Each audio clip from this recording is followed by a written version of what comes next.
enzymes? Yes, brain enzymes. You spoke to me about the prudent use of psychotropics, and Yes. I have a follow-up question for you. Yes. First, I wanted to clarify that you meant psychotropics and not psychedelics. What we were simply referring to are those elements that grow naturally upon your planet, not the ones that are, in your terminology, artificially created. Can you differentiate for me whether you're talking about natural psychedelics or natural psychotropics? Anything that naturally grows on your planet, no matter what the effect, will be what we were referring to. And what is the best way for me to explore what are the appropriate natural substances to use in this exploration? You can talk to someone who is experienced with it already. We refer to those individuals on your planet that are referred to as shamans. You can find your own shamanhood as well, of course, in whatever process you care to seek that in. But there are already many individuals, especially in what you call your indigenous native cultures, who are already very proficient at the understanding of exactly how to use these substances, because their culture to begin with did not allow them to forget their connection to nature. And thus they instinctively understand what it is they can do and how it is they can use them to progress their understanding of their connection and experience of the infinite. Thank you. Thank you very much. Sharing. Hello, Bashar. And to you, good day. I recently made a new friend, and I like him a lot. But what did you make him out of? He's all man.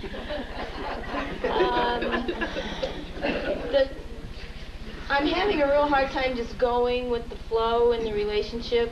I wonder if you could give me... Define hard time. I feel like there's a lot of struggle and... Over what? The circumstances are that he's married to someone who would not appreciate me being in his life. It doesn't really bother me, but... why would they not appreciate you? Well, in this society, that if you're married, you're not supposed to have another person of the opposite sex be too friendly. I see. Understand, first of all, that many of these things are being explored and experimented with on your society in ways that reflect new understandings of integrity. What is missing is two things: communication within yourselves and communication to each other. Remember this as a primary fundamental principle. Anytime, anytime, anytime, all individuals involved in any relationships are doing their best to be their true natural selves, all things will mesh in the way they are meant to. Now, this does not mean that it has to manifest itself that way in what you would call multiple interactions. Doesn't mean it has to be that way. But simply it will be clear to everyone involved as to what it is that it ought to be if everyone is being allowed to be their true natural selves, if everyone is allowing each other to be their true natural selves and does not bring into the relationship the fears that exist about what it is you think you ought to be and what it is you think they ought to be. When everyone is being their true natural selves, everyone fits together and works together and has clear vision, in no uncertain terms, about the reasons for why they are interacting with each other and what it is they are actually supposed to get out of those interactions. Many times in your society, as we interact with many of you, we have come to realize that you go into relationships already with the baggage of expectation about what you think the other person ought to be, rather than allowing them to be what they are in the relationship. Most relationships, fundamentally anyway, are for the purpose of having reflections of who it is you want to be, of allowing the other person to reflect to you what it is you need to know about yourself so you can determine who it is you prefer to be, and providing the same service for them, rather than molding them into what you think they ought to be, supporting what it is they need to be. And when you do this for any individual, allowing them to be their true natural selves, and they also doing the same service for you, you will find your natural place, your natural level, your natural balance with each other, and the kind of relationship that is representative of your natural self will all of a sudden be readily apparent to you, but only with honest communication within yourselves and honest communication among yourselves. because you cannot deny that if an attraction is there, you must explore why it is there. Now, sometimes, of course, the attraction can be there for negative reasons, because you might be running away from facing certain portions of yourself and using the attraction as a denial mechanism. But on the other hand, sometimes you can actually be genuinely attracted for very positive reasons that are representative of the next stage of your process, and there are pieces of information in that relationship that you really need to know. But as long as you communicate at every step, to the best of your ability, the idea of exactly why this is happening, if it is representative of a true, honest feeling, then at least everyone is informed as to what is going on, and they can make their decisions based on who they want to be as to whether or not they wish those relationships to continue in those forms or whether they wish to transform them. But communication is the key within yourselves and with each other. Okay, how do I communicate with myself? By asking yourself why this is happening. What are the real reasons for the attraction? What are you getting out of it? What are you learning about yourself? How are you serving that individual? Are you only, in a sense, reinforcing issues of denial? Or are you really doing something that is representative of bringing yourselves into a higher state, of truly supporting each other to be who you really are in love, expressed in any way? Love expressed in any way. Many times you will find that when you really understand why you are in the relationship, sometimes the things you think the relationship is leading to all of a sudden become, in your mind, clear that they don't have to go that way, because you are finally being honest with yourself about why you're there, or what it is you expect to get out of it. And then you can see for yourself whether the expectations are really representations of judgments or feelings or fears of lack within yourselves. The idea is to first approach this idea with clear communication, asking yourself, why am I attracted? What is it I'm getting out of this? What is it I'm learning about myself? Find that out first, and then engage the other individuals in dialogue. Find out why they are co-creating with you that scenario. There's got to be a reason for why it exists that way. What purpose does it serve?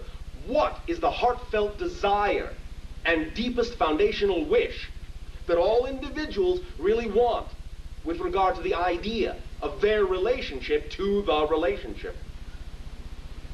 For many times you will find that when an individual gets in touch with what they really want, it may only have been their expectation that lured them to think that the relationship had to go a certain way. They may find that they don't want to even be in the relationship any longer once they understand what they really want, and they can then have used the relationship to simply show them what they needed to know so they can get on their way.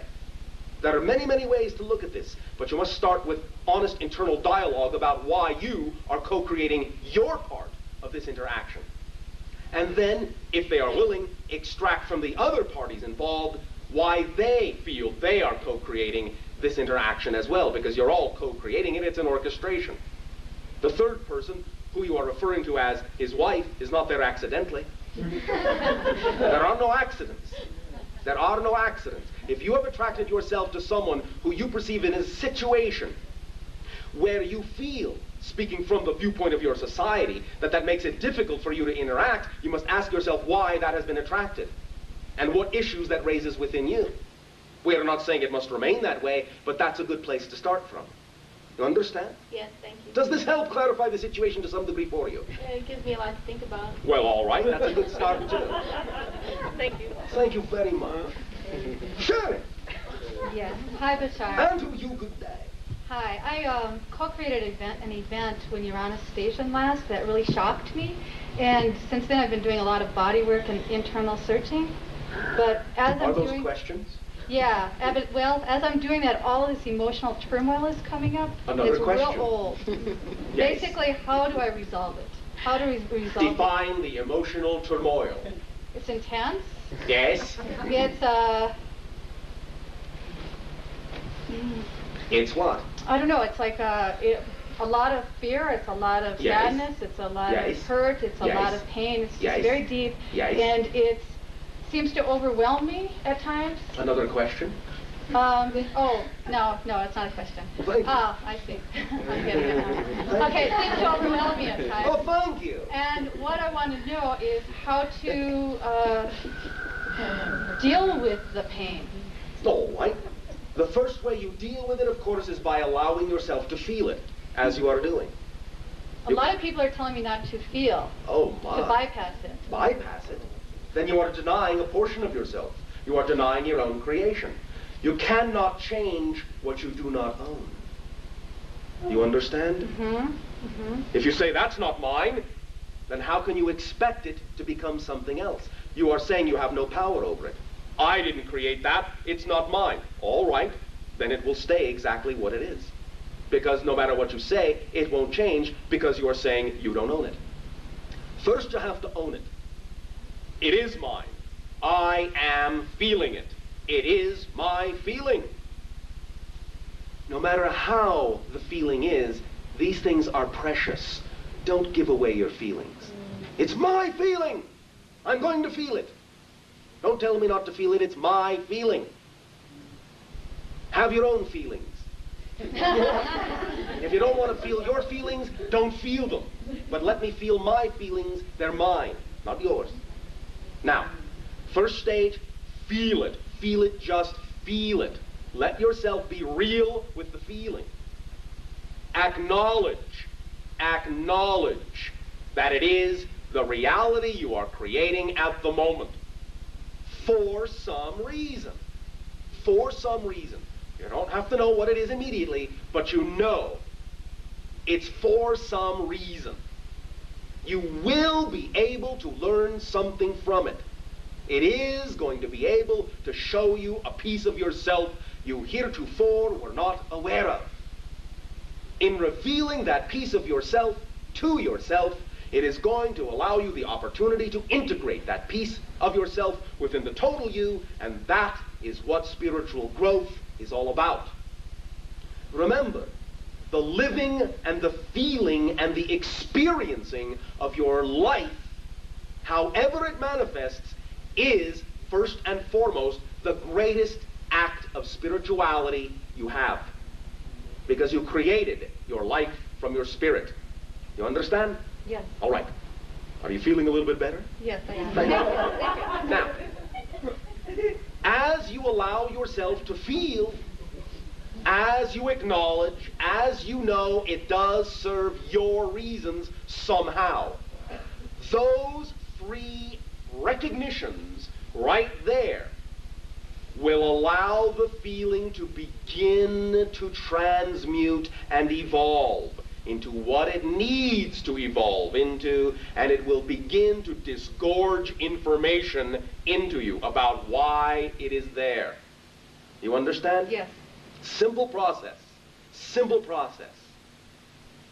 Allow yourself to have the feeling, acknowledge it as yours, allow yourself to know it is there for your reasons,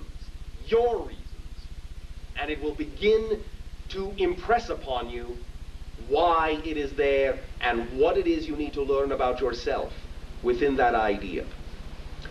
Then you will begin true growth, you will begin true mastery, and eventually then, as you allow these things to filter through you, you will process them, you will integrate them, and you will arrive at the place of choice, where then you can begin to realize that you no longer need to react to the situations of your life, but can respond to the situations in your life. Reactions negative, responses positive. Responding means, ultimately, when you allow your feelings to be there for whatever they are, when they are there, you are learning to live in the now. You are not in denial. Denial fragments you and creates the idea of searching in the future and lamenting about the past. Be in the now. Be in the now. Your present place is your point of power. The present is your point of power. Stay in the present. Stay in the feeling. Let it be what it needs to be. As you do that, you will gain more and more practice with this idea of trusting the now. that it is delivering to you what it needs to, that you are experiencing what you need to really go where you want to go. The more you take that attitude with it, the more you will transform the energy from a negative experience of emotionality to a positive experience of emotionality, and you will arrive, as we said, at the place of choice, wherein, in being in the moment, you will start to respond to the situations in your life by not automatically feeding into them a negative meaning that you have been taught they represent. You will instead have the time, give yourself the opportunity to know that the situations as they occur do not fundamentally mean anything on the surface. It is up to you to decide, unconsciously or consciously, what meaning, at least in style, you wish to ascribe to that situation. And in ascribing a certain meaning to the situation from the place of choice, you then determine what kind of an effect you get out of the situation. But you don't arrive at the place of choice, that neutral place of choice, until you allow what is going on in your life to be exactly what needs to go on, and allow yourself to feel the feelings you're having. This is the evolutionary process of freedom and responsibility. The ability to respond rather than reactability. You understand? Yes. Is this helping you? Very good. Do you feel the vibration changing? Mm-hmm. Mm-hmm. Now, is there some other aspect of this you wish to examine and explore? What I do in my mind when I turn my mind in on itself. Yes. It's very like when someone attacks me, I take the attack in as if I'm attacking myself. Of course. Of course. No one can attack you without you creating your counterpart within yourself and attacking yourself. And how do I change that? Again, remember this. There are three absolutes, three laws of creation. Only three. Not two, not four, three. You exist, the all is one, the one is all. What you put out is what you get back. If you have the idea of buying into the fear vibration and you give off the fear vibration, I am a victim, I am not worthy, I am not powerful, I am helpless, I am vulnerable to attack. Vulnerability is a weakness, not a strength. That vibration attracts you into situations that will reflect to you in no uncertain terms that these are the kinds and qualities of beliefs you are unconsciously carrying around. And so you get the exhibit of an attack to reinforce to you that this is what you're giving off. If you find in this reflection that you don't prefer that, then what you simply need to understand is that you are putting your energy into belief systems that don't serve you, that are not what you prefer to believe about life. And if you can redefine them into the belief systems you prefer, then you can start giving off a more positive vibration, and in doing so, know that that positive vibration can only, by definition, in pure physics, pure mechanical terms, bring back a reality that is reflective of the more positive vibration. You cannot get a reality you are not the vibration of. You understand? Yeah. So, the very fear of being attacked attracts the attack. Now, this does not excuse the attacker, because it is up to them to be strong enough to refuse the call of the victim. You understand? It is still their duty to be clear within themselves, because in a sense, the attacker obviously, in many ways, is just as weak as the person being the victim. Like attracts like. It is not the idea of the strong preying upon the weak. It is the weak attracting the weak.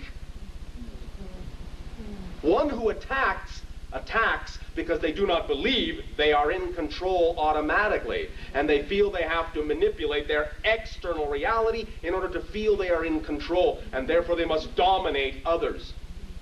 One who knows they are in power needs to do none of that, because they are already in power. They don't have to prove anything. A person who has to push their point of view on someone else does not believe in the power of their own point of view.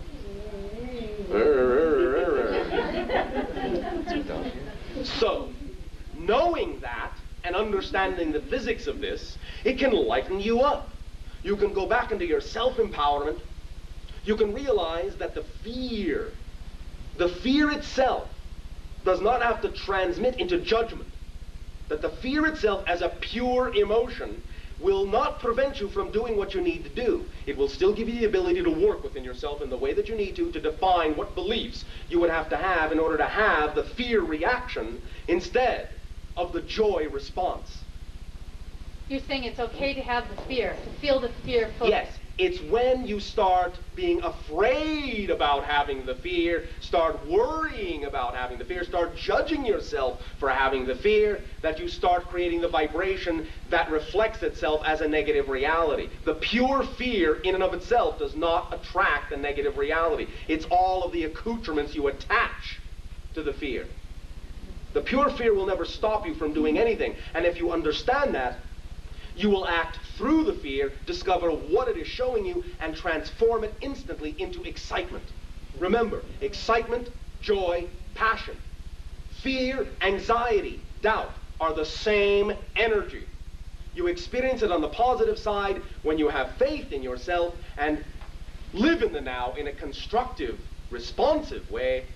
You experience the negative ideas when you doubt yourself and live in your life in a reactive way, scattering yourself across the time stream. You understand? Yes.